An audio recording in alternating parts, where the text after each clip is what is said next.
يا أيها الذين آمنوا لا تسألوا عن أشياء إن تبد لكم تسؤكم وإن تسألوا عنها حين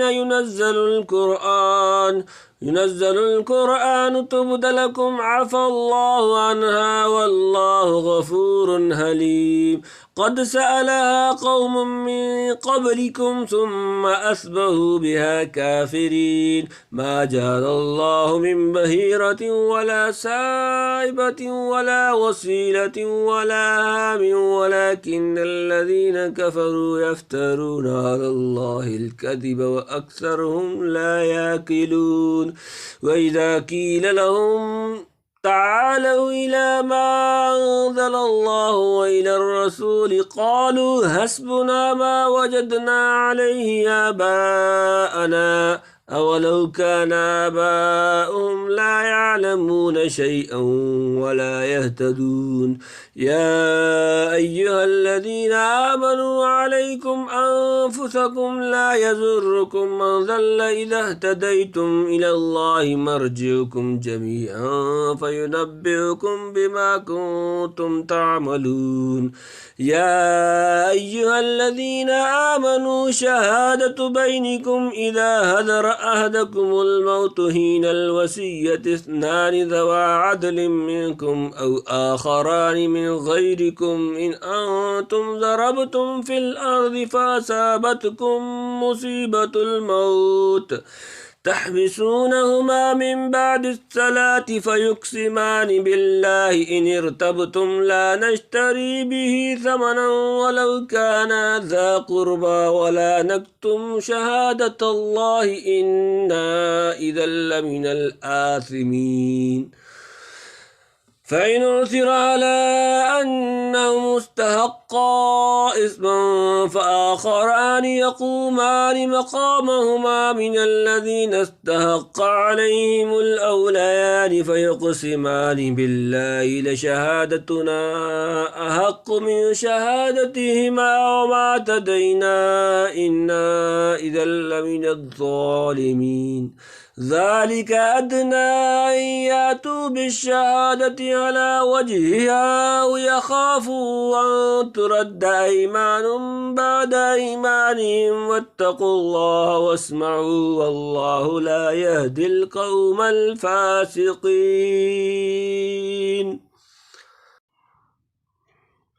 يا أيها الذين آمنوا لا تسألوا عن أشياء إن تبد لكم تسؤكم وإن تسألوا عنها حين ينزل القرآن تبد لكم عفى الله عنها والله غفور حليم.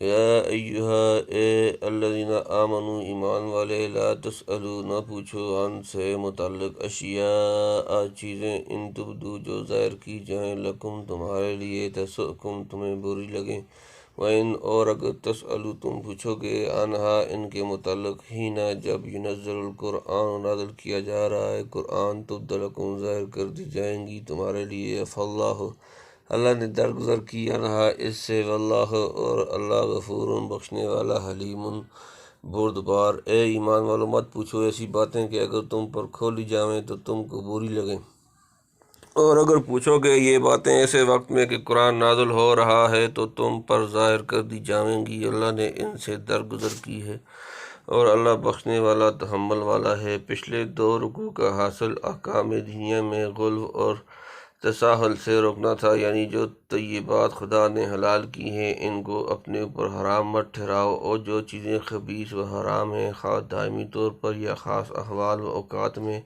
ان سے پوری طرح اجتناب کرو۔ ان آیات میں تنبیہ فرما دی کہ جو چیزیں شارع نے تصریحاً بیان نہیں فرمائیں ان کے متعلق فضول اور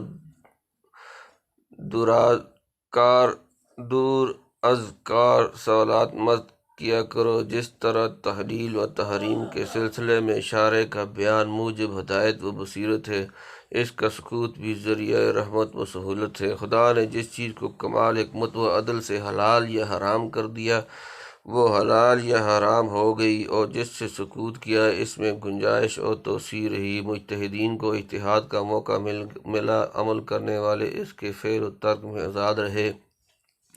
اب اگر ایسی چیزوں کی نسبت خواہ کھود کرید اور بحث و سوال کا دروازہ کھولا جائے گا، حالانکہ قرآن شریف نازل ہو رہا ہے اور تشریح کا باب مفتوح ہے، تو بہت ممکن ہے کہ سوالات کے جواب میں بعض ایسے احکام نازل ہو جائیں جن کے بعد تمہاری یہ آزادی اور گنجائش اجتہاد باقی نہ رہے۔ پھر یہ سخت شرم کی بات ہوگی کہ جو چیز خود مانگ کر لی ہے اس کو نبھا نہ سکیں۔ سنت اللہ یہ معلوم ہوتی ہے کہ جب کسی معاملہ میں بکثرت سوال اور کھود کرید کی جائے اور خواہ شکوک اور احتمالات نکالے جائیں تو ادھر سے تشدید سختی بڑھتی جاتی ہے، کیونکہ اس طرح کے سوالات ظاہر کرتے ہیں کہ گویا سائلین کو اپنے نفس پر بھروسہ ہے اور جو حکم ملے گا اس کے اٹھانے کے لیے وہ بہیمہ وجوہ تیار ہیں۔ اس قسم کا دعویٰ جو بندہ کے ضعف و اقتدار کے مناسب نہیں مستحق بنا دیتا ہے کہ ادھر سے حکم میں کچھ سختی ہو، اور جتنا یہ اپنے کو قابل ظاہر کرتا ہے اس کے موافق امتحان بھی سخت ہو۔ چنانچہ بنی اسرائیل کے ذبح بقرہ والے قصہ میں ایسا ہی ہوا۔ حدیث میں ہے کہ نبی کریم صلی اللہ علیہ وسلم نے ارشاد فرمایا کہ اے لوگو، خدا نے تم پر حج فرض کیا ہے۔ ایک شخص بول اٹھا، کیا ہر سال یا رسول اللہ صلی اللہ علیہ وسلم؟ فرمایا، اگر میں ہاں کہہ دیتا تو ہر سال واجب ہو جاتا۔ پھر تم ادا نہ کر سکتے، جس چیز میں تم کو آزاد چھوڑ دوں تم بھی مجھ کو چھوڑ دو۔ ایک حدیث میں فرمایا کہ مسلمانوں میں وہ شخص بڑا مجرم ہے جس کے سوالات کی بدولت ایسی چیزیں حرام کی گئیں جو حرام نہ تھیں۔ بہرحال یہ آیت احکام شرعیہ کے باب میں اس طرح کے دور از کار اور بے ضرورت سوالات کا دروازہ بند کرتی ہے۔ باقی بعض احادیث میں جو یہ مذکور ہے کہ کچھ لوگ نبی کریم صلی اللہ علیہ وآلہ وسلم سے جزئی واقعات کے متعلق لاکھ سوال کرتے تھے، ان کو روکا گیا۔ وہ ہماری تقریر کے مخالف نہیں۔ ہم لا تسألوا عن اشیاء میں اشیاء کو عام رکھتے ہیں جو واقعات و احکام دونوں کو شامل ہے، اور تسؤکم میں بھی جو برا لگنے کے معنی پر مشتمل ہے تعمیم رکھی جائے۔ حاصل یہ ہوگا کہ نہ احکام کے باب میں فضول سوالات کیا کرو اور نہ واقعات کے سلسلہ میں، کیونکہ ممکن ہے جو جواب آئے وہ تم کو ناگوار ہو۔ مثلاً کوئی سخت حکم آئے یا کوئی قید بڑھ گئی یا ایسے واقعہ کا اظہار ہوا جس سے تمہاری فضیحت ہو یا بیہودہ سوالات پر ڈانٹ بتلائی گئی، یہ سب احتمالات تسؤکم کے تحت میں داخل ہیں۔ باقی ضروری بات پوچھنے یا شبہ ناشی عن دلیل کے رفع کرنے میں کوئی مذائقہ نہیں۔ یا تو مراد یہ ہے کہ ان اشیاء سے درگزر کی، یعنی جب خدا نے ان کے متعلق کوئی حکم نہ دیا تو انسان ان کے بارے میں آزاد ہے، خدا ایسی چیزوں پر گرفت نہ کرے گا۔ چنانچہ اسی سے بعض علماء اصول نے یہ مسئلہ نکالا ہے کہ اصل اشیاء میں اباحت ہے، اور یہ کہ ان فضول سوالات سے جو پہلے کر چکے ہو اللہ نے درگزر کی، آئندہ احتیاط رکھو۔ قد سألها قوم من قبلکم ثم اصبحوا بها کافرین۔ قد سألها اس کے متعلق پوچھا قوم نے، قوم من قبلکم تم سے قبل، ثم پھر اصبحوا وہ ہو گئے بہا اس سے کافرین انکار کرنے والے منکر۔ ایسی باتیں پوچھ چکی ہے ایک جماعت ان سے پہلے، پھر ہو گئے ان باتوں سے منکر۔ حدیث صحیح میں ہے کہ پہلی قومیں کثرت سوال اور انبیاء سے اختلاف کرنے کی بدولت ہلاک ہوئیں۔ ما جعل اللہ من بحیرۃ ولا سائبۃ ولا وصیلۃ ولا حام ولکن الذین کفروا یفترون علی اللہ الکذب واکثرهم لا یعقلون۔ ما جعل نہیں بتایا اللہ من بحیرۃ بحیرہ، ولا اور نہ سائبۃ سائبہ، ولا اور نہ وصیلۃ وصیلہ، ولا حام اور نہ حام، ولیکن اور لیکن الذین کفروا جن لوگوں نے کفر کیا، یفترون وہ بہتان باندھتے ہیں اللہ پر الکذب جھوٹے، اکثرهم اور ان کے اکثر لا یعقلون نہیں رکھتے عقل۔ نہیں مقرر کیا اللہ نے بحیرہ اور نہ صاحبہ اور نہ وسیلہ اور نہ حامی، لیکن کافر باندھتے ہیں اللہ پر بہتان اور ان میں اکثروں کو عقل نہیں۔ بحیرہ صاحبہ وسیلہ حامی یہ سب زمانہ جاہلیت کے رسوم و شائع سے متعلق ہیں۔ مفسرین نے ان کی تفسیر میں بہت اطلاق کیا ہے۔ ممکن ہے ان میں سے ہر ایک لفظ کا اطلاق مختلف صورتوں پر ہوتا ہو۔ ہم صرف سعید بن المسیب کی تفسیر صحیح بخاری سے نقل کرتے ہیں۔ بحیرہ جس جانور کا دودھ بتوں کے نام کر دیتے ہیں کوئی اپنے کام میں نہ لاتا تھا۔ صاحبہ جو جدار بتوں کے نام پر ہمارے زمانے کے سانڈ کی طرح چھوڑ دیا جاتا تھا۔ وسیلہ جو اونٹنی مسلسل مادہ بچے جنہیں درمیان میں نر بچہ پیدا نہ ہو، اسے بھی بتوں کے نام پر چھوڑ دیتے تھے۔ حامی نر اونٹ جو ایک خاص عدد سے جفتی کر چکا ہو، اسے بھی بتوں کے نام پر چھوڑتے تھے۔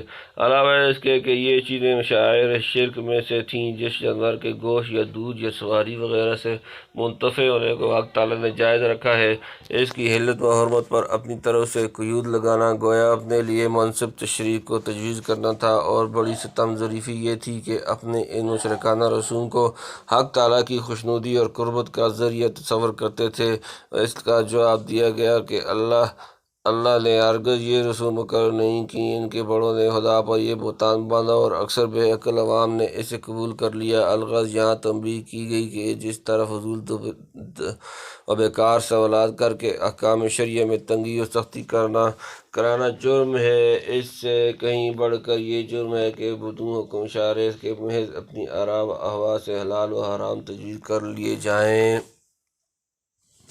وَإِذَا قِيلَ لَهُمْ تَعَالَوْا إِلَىٰ مَا أَنزَلَ اللَّهُ وَإِلَى الرَّسُولِ قَالُوا حَسْبُنَا مَا وَجَدْنَا عَلَيْهِ آبَاءَنَا أَوَلَوْ كَانَ آبَاؤُهُمْ لَا يَعْلَمُونَ شَيْئًا وَلَا يَهْتَدُونَ۔ وَإِذَا اور جب قیلا کہا جائے لَهُمْ ان سے تعالوا آؤ تم الی طرف ما جو انزل اللہ نے نازل کیا، وَإِلَىٰ اور طرف الرسول رسول، قالوا وہ کہتے ہیں حسبنا ہمارے لیے کافی، ما وجدنا جو ہم نے پایا، علیہ اس پر، آباءنا اپنے باپ دادا، اولو کان کیا ہوا ہوں آباؤہم ان کے باپ دادا، لا نہ یعلمون جانتے ہوں، شیئن کچھ، ولا یہتدون اور نہ ہدایت یافتہ ہوں۔ اور جب کہا جاتا ہے ان کو آؤ اس کی طرف جو کہ اللہ نے نازل کیا اور رسول کی طرف، تو کہتے ہیں ہم کو کافی ہے وہ جس پر پایا ہم نے اپنے باپ دادوں کو۔ بھلا اگر ان کے باپ دادے نے کچھ علم رکھتے ہوں اور نہ کچھ علم رکھتے ہوں اور نہ راہ جانتے ہوں تو وہ بھی ایسا ہی کریں گے۔ جاہلوں کی سب سے بڑی وجہ یہی ہوتی ہے کہ جو کام باپ دادا سے ہوتا آیا ہے اس کا خلاف کیسے کریں۔ ان کو بتلایا گیا کہ اگر تمہارے اسلاف بے عقلی بھی یا بے راہی سے کار ہلاکت میں جا گرے ہوں تو کیا پھر بھی تم انہی کی راہ چلو گے؟ حضرت شاہ صاحب لکھتے ہیں باپ کا حال معلوم ہو کہ حق کا تابع اور صاحب علم تھا تو اس کی راہ پکڑے، نہیں تو ابس ہے، یعنی کئی فما اتفق، ہر کسی کی کو رانہ تقلید جائز نہیں۔ یا ایھا الذین آمنوا علیکم انفسکم لا یضرکم من ضل اذا اہتدیتم الی اللہ مرجعکم جمیعا فینبئکم بما کنتم تعملون۔ یا ایھا اے الذین آمنوا ایمان والے، علیکم تم پر، انفسکم اپنی جانیں، لا یضرکم نہ نقصان پہنچائے گا، من جو ضل گمراہ ہوا، اذا جب اہتدیتم ہدایت پر ہو، الی اللہ اللہ کی طرف، مرجعکم تمہیں لوٹنا ہے، جمیعا سب، فینبئکم پھر وہ تمہیں جتلا دے گا، بما جو کنتم تعملون تم کرتے تھے۔ اے ایمان والو تم پر لازم ہے فکر اپنی جان کا، تمہارا کچھ نہیں بگاڑتا جو کوئی گمراہ ہوا، جب کہ تم ہوئے راہ پر، اللہ کے پاس لوٹ کر جانا ہے تم سب کو، پھر وہ جتلاوے گا تم کو جو کچھ تم کرتے تھے۔ یعنی اگر کفار، رسوم شرکیہ اور آباء و اجداد کی اندھی تقلید سے باوجود اس قدر نصیحت و فہمائش کے باز نہیں آتے تو تم زیادہ اس غم میں مت پڑو، کسی کی گمراہی سے تمہارا کوئی نقصان نہیں، بشرطے کہ تم سیدھی راہ پر چل رہے ہو۔ سیدھی راہ یہی ہے کہ آدمی ایمان و تقوی اختیار کرے، خود برائی سے رکے اور دوسروں کو روکنے کی امکانی کوشش کرے۔ پھر بھی اگر لوگ برائی سے نہ رکیں تو اس کا کوئی نقصان نہیں ہے۔ شاید سے یہ سمجھ لینا کہ جب ایک شخص اپنا نماز روزہ ٹھیک کر لے تو امر بالمعروف چھوڑ دینے سے اسے کوئی مضرت نہیں ہوتی، سخت غلطی ہے۔ لفظ ابتدائی امر بالمعروف وغیرہ تمام وظائف ہدایت کو شامل ہے۔ اس آیت میں گو روئے صحن پر بظاہر مسلمانوں کی طرف ہے، لیکن ان کفار کو بھی متنبہ کرنا ہے جو باپ دادا کی کورانہ تقلید پر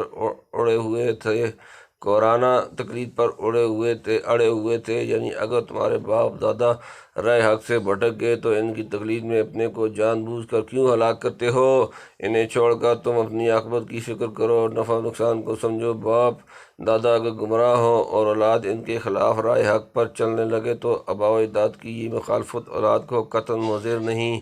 یہ خیالات محض جہالت کے ہیں کہ کسی حال میں بھی آدمی باپ دادا کے طریقہ سے قدم باہر نہ رکھے گا تو ناک کٹ جائے گی۔ عقل مند کو چاہیے کہ انجام کا خیال کرے۔ سب اگلے پچھلے جب خدا کے سامنے اکٹھے پیش ہوں گے تب ہر ایک کو اپنا عمل اور انجام نظر آ جائے گا، یعنی جو گمراہ رہا اور جس نے راہ پائی، سب کے نیک و بد اعمال اور ان کے نتائج سامنے کے دیے جائیں گے۔ یا ایھا الذین آمنوا شہادۃ بینکم اذا حضر احدکم الموت حین الوصیۃ اثنان ذوی عدل منکم او آخران من غیرکم ان انتم ضربتم فی الارض فاصابتکم مصیبۃ الموت تحبسونہما من بعد الصلاۃ فیقسمان باللہ ان ارتبتم لا نشتری بہ ثمنا ولو کان ذا قربی ولا نکتم شہادۃ اللہ انا اذا لمن الآثمین۔ یا ایھا الذین آمنوا ایمان والے، شہادت گواہی بینکم تمہارے درمیان، اذا جب حضر آئے احدکم تم میں سے کوئی کسی کو، الموت موت، حین وقت، الوصیت وصیت، اثنان دو، ذوی عدل انصاف والے معتبر منکم تم سے، او یا آخرانی اور دو من سے، غیرکم تمہارے سوا، ان اگر انتم تم ضربتم فی الارض سفر کر رہے ہو زمین میں، فاصابتکم پھر تمہیں پہنچے مصیبت الموت موت، تحبسونہما ان دونوں کو روک لو، من بعد الصلاۃ نماز، فیقسمان دونوں قسم کھائیں، باللہ اللہ کی، ان اگر ارتبتم تمہیں شک ہو، لا نشتری ہم مول نہیں لیتے بھی اس کے وہ سامان کوئی قیمت، ولو کان ہو ذا قربی رشتہ دار، ولا نکتم اور ہم نہیں چھپاتے، شہادت گواہی اللہ انا بے شک ہم اذن اس وقت لمن سے الآثمین گناہگاروں۔ اے ایمان والو، گواہ درمیان تمہارے جب کہ پہنچے کسی کو تم میں موت وصیت کے وقت، وہ شخص معتبر ہونے چاہیے تم میں سے یا دو شاہد ہوں اور ہوں تمہارے سوا، اگر تم نے سفر کیا ہو ملک میں، پھر پہنچے تم کو مصیبت موت کی، تو کھڑا کرو ان دونوں کو بعد نماز کے، وہ دونوں قسم کھاویں اللہ کی، اگر تم کو شبہ پڑے کہیں کہ ہم نہیں لیتے قسم کے بدلے مال، اگرچہ کسی کو ہم سے قرابت بھی ہو، اور ہم نہیں چھپاتے اللہ کی گواہی، نہیں تو ہم بے شک گناہ گار ہیں۔ یعنی بہتر یہ ہے کہ باقی اگر دونوں ہوں یا معتبر نہ ہوں تب بھی وصی بنا سکتا ہے، اور گواہ سے مراد یہاں وصی ہے، اس کے اقرار و اظہار کو گواہی سے تعبیر فرما دیا، یعنی مسلمانوں میں سے، یعنی غیر مسلم، یعنی نماز عصر کے بعد کے وقت، وہ وقت اجتماع اور قبول کا ہے، شاید ڈر کر جھوٹی قسم نہ کھائیں، یا کسی نماز کے بعد یہ وصی جس مذہب کے ہوں، ان کی نماز کے بعد، یعنی جب خدا کے پاس سب کو جانا ہے تو جانے سے پہلے سب کام ٹھیک کر لو، اسی میں اسے ایک اہم کام ضروری امور کی وصیت اور اس کے متعلقات ہیں۔ ان آیات میں وصیت کا بہترین طریقہ تلقین فرمایا ہے، یعنی مسلمان اگر مرتے وقت کسی کو اپنا مال وغیرہ حوالے کرے تو بہتر ہے کہ دو معتبر مسلمانوں کو گواہ کرے، مسلمان اگر نہ ملیں، جیسے سفر وغیرہ میں اتفاق ہو جاتا ہے، تو دو کافروں کو وصی بنائے۔ پھر اگر وارثوں کو شبہ پڑ جائے کہ ان شخصوں نے کچھ مال چھپا لیا اور وارث دعویٰ کریں اور دعوے کے ساتھ شاہد موجود نہ ہوں، تو وہ دونوں شخص قسم کھائیں کہ ہم نے انہیں چھپایا اور ہم کسی طمع یا قرابت کی وجہ سے جھوٹ نہیں کہہ سکتے، اگر کہیں تو گناہ گار ہیں۔ فَإِنْ عُثِرَ عَلَىٰ أَنَّهُمَا اسْتَحَقَّا إِثْمًا فَآخَرَانِ يَقُومَانِ مَقَامَهُمَا مِنَ الَّذِينَ اسْتَحَقَّ عَلَيْهِمُ الْأَوْلَيَانِ فَيُقْسِمَانِ بِاللَّهِ لَشَهَادَتُنَا أَحَقُّ مِنْ شَهَادَتِهِمَا وَمَا اعْتَدَيْنَا إِنَّا إِذًا لَّمِنَ الظَّالِمِينَ۔ فَإِنْ پھر اگر عُثِرَ خبر ہو جائے، عَلَىٰ اس پر، أَنَّهُمَا کہ وہ دونوں، اسْتَحَقَّا دونوں سزاوار ہوئے، إِثْمًا گناہ، فآخران تو دو اور، یقومان کھڑے ہوں، مقامہما ان کی جگہ، من سے، الذین وہ لوگ، استحق حق مارنا چاہا، علیہم ان پر، الاولیان سب سے زیادہ قریب، فیقسمان پھر وہ قسم کھائیں، باللہ اللہ کی، لشہادتنا کہ ہماری گواہی، حق کا زیادہ صحیح، من سے، شہادتہما ان دونوں کی گواہی، وما اور نہیں، اعتدینا ہم نے زیادتی کی، انا بے شک ہم، اذن اس صورت میں، لمن البتہ سے، الظالمین ظالم جمع۔ پھر اگر خبر ہو جاوے کہ وہ دونوں حق بات دبا گئے تو دو گواہ اور کھڑے ہوں ان کی جگہ، ان میں سے کسی کے جن کا حق دبا ہے، جو سب سے زیادہ قریب ہوں میت کے، پھر قسم کھاویں اللہ کی کہ ہماری گواہی تحقیقی ہے پہلوں کی گواہی سے، اور ہم نے زیادتی نہیں کی، نہیں تو ہم بے شک ظالم ہیں۔ ایک ہو تب بھی مذائقہ نہیں، یعنی اگر قرائن و آثار سے اوصیاء کی قسم کا جھوٹ معلوم ہو اور وہ بذریعہ شہادت شرعی اپنی سچائی ثابت نہ کر سکے، تو میت کے وارثوں کو قسم دی جائے گی کہ ان کو اوصیاء کے دعوے کی واقعیت کا کوئی علم نہیں، اور یہ کہ ان کی گواہی اوصیاء کی گواہی سے زیادہ احق بالقبول ہے۔ ان آیات کی شان و نزول یہ ہے کہ ایک شخص بدیل نامی جو مسلمان تھا، دو شخصوں تمیم وادی کے ساتھ جو اس وقت نصرانی تھے، بغرض تجارت ملک شام کی طرف گیا۔ شام پہنچ کر بدیل بیمار پڑ گیا۔ اس نے اپنے مال کی فہرست لکھ کر اسباب میں رکھ دی اور اپنے دونوں رفیقوں کو اطلاع نہ کی۔ مرض جب زیادہ بڑھا تو اس نے دونوں نصرانی رفقا کو وصیت کی کہ کل سامان میرے وارثوں کو پہنچا دینا۔ انہوں نے سب سامان لا کر وارثوں کے حوالے کر دیا، مگر چاندی کا ایک پیالہ جس پر سونے کا ملمہ یا نقش و نگار تھے اس میں سے نکال لیا۔ وارثوں کو فہرست اسباب میں سے دستیاب ہوئی۔ انہوں نے اوصیاء سے پوچھا کہ میت نے کچھ مال فروخت کیا تھا یا کچھ زیادہ بیمار رہا کہ معالجہ وغیرہ میں کچھ خرچ ہوا ہو۔ ان دونوں نے اس کا جواب نفی میں دیا۔ آخر معاملہ نبی کریم صلی اللہ علیہ وآلہ وسلم کی عدالت میں پیش ہوا۔ چونکہ وارثوں کے پاس گواہ نہ تھے تو ان دونوں نصرانیوں سے قسم لی گئی کہ ہم نے میت کے مال میں کسی طرح کی خیانت نہیں کی، نہ کوئی چیز اس کی چھپائی۔ آخر قسم پر فیصلہ ان کے حق میں کر دیا گیا۔ کچھ مدت کے بعد ظاہر ہوا کہ وہ پیالہ ان دونوں نے مکہ میں کسی سونار کے ہاتھ فروخت کیا ہے۔ جب سوال ہوا تو کہنے لگے کہ وہ ہم نے میت سے خرید لیا تھا، چونکہ خریداری کے گواہ موجود نہ تھے اس لیے ہم نے پہلے اس کا ذکر نہیں کیا، مبادا ہماری تکذیب کر دی جائے۔ میت کے وارثوں نے پھر نبی کریم صلی اللہ علیہ وآلہ وسلم کی خدمت میں مرافعہ کیا۔ اب پہلی صورت کے برعکس اوصیاء خریداری کے مدعی اور وارث منکر تھے۔ شہادت موجود نہ ہونے کی وجہ سے وارثوں میں سے دو شخصوں نے جو میت سے قریب تر تھے قسم کھائی کہ پیالہ میت کے ملک تھا، اور یہ دونوں نصرانی اپنی قسم میں جھوٹے ہیں۔ چنانچہ جس قیمت پر انہوں نے فروخت کیا تھا 1000 درہم، وہ وارثوں کو دلائی گئی۔ ذالک ادنی ان یاتوا بالشہادۃ علی وجہہا او یخافوا ان ترد ایمان بعد ایمانہم واتقوا اللہ واسمعوا واللہ لا یہدی القوم الفاسقین۔ ذالک یہ ادنا زیادہ قریب ان کے یاتوا وہ لائیں ادا کریں بالشہادت گواہی علی پر وجہہا اس کا رخ صحیح طریقہ، او یا یخافوا وہ ڈریں ان تردہ کے رد کر دی جائے گی، ایمان ان قسم بعد ایمانہم ان کی قسم، واتقوا اور ڈرو اللہ واسمعوا اور سنو واللہ اور اللہ لا یہدی نہیں ہدایت دیتا قوم الفاسقین نافرمان۔ اس میں امید ہے کہ ادا کریں شہادت کو ٹھیک طرح پر اور ڈریں کہ الٹی پڑے گی قسم ہماری ان کی قسم کے بعد، اور ڈرتے رہو اللہ سے اور سن رکھو، اور اللہ نہیں چلاتا سیدھی راہ پر نافرمانوں کو۔ یعنی وارثوں کو شبہ پڑے تو قسم دینے کا حکم رکھا، اس لیے کہ قسم سے ڈر کر اول ہی جھوٹ نہ ظاہر کریں، پھر اگر ان کی بات جھوٹی نکلی تو وارث قسم کھائیں، یہ بھی اسی واسطے کہ وہ قسم میں دغا نہ کریں۔ جانیں کہ آخر ہماری قسم الٹی پڑے گی۔ قذافی موضع القرآن، خدا کی نافرمانی کرنے والا انجام کار رسوا اور ذلیل ہی ہوتا ہے، حقیقی کامیابی کا چہرہ نہیں دیکھتا۔